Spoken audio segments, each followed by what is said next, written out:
some way justice would prevail. And that brief meeting, I think, in some ways changed my life, because what it told me, first of all, was that ordinary people can do extraordinary things when they're given an opportunity.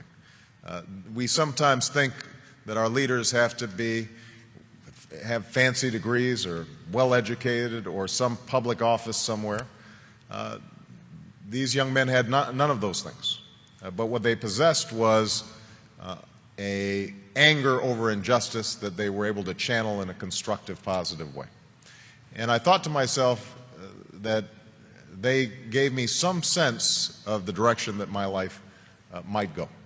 And so I became active in the anti-apartheid movement on campuses. And I'm not sure we were particularly effective. As I recall, Occidental College continued to refuse to divest despite the various protests that we organized as students. I transferred to Columbia, and there was similar resistance on Columbia's campus. But over time, I like to think that I was part of that mosaic that applied pressure and ultimately helped those in South Africa achieve the extraordinary liberation that I would witness almost 10 years later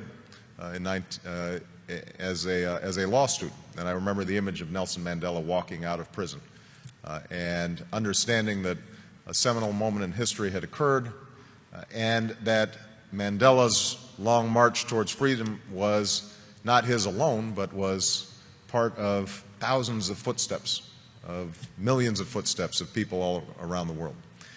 And I trace back me getting involved in politics to that moment, because as a consequence of that organizing on a college campus, I became a community organizer. As a consequence of a community organizer, after going back to law school, became a civil rights attorney. As a consequence of being a civil rights attorney, I entered the state legislature, and I now stand before you as a United States Senator and as a candidate for president.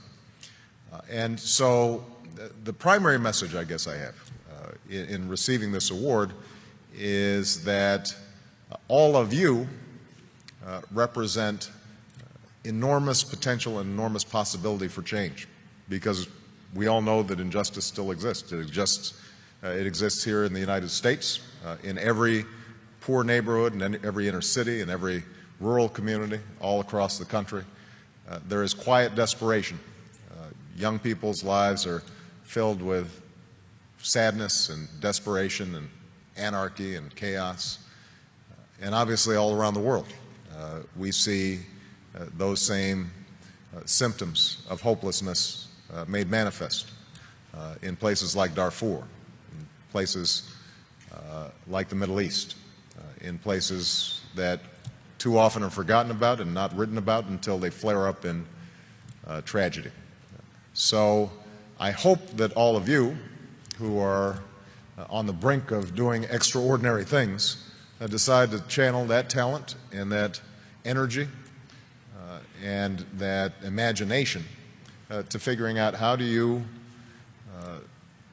move the process along for a better history.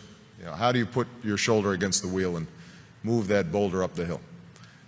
And I'm absolutely confident that if all of you take up that challenge, the world is waiting for you, ready to be changed.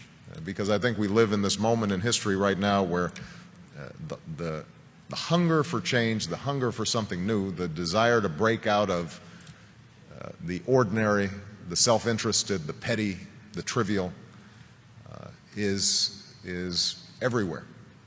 And they're waiting for you. And so I hope that as you see the recipients of this award, you recognize that it's actually more of a tool to give you a little spark and drive you in the wonderful directions that I hope your lives take in the years to come. So thank you very much.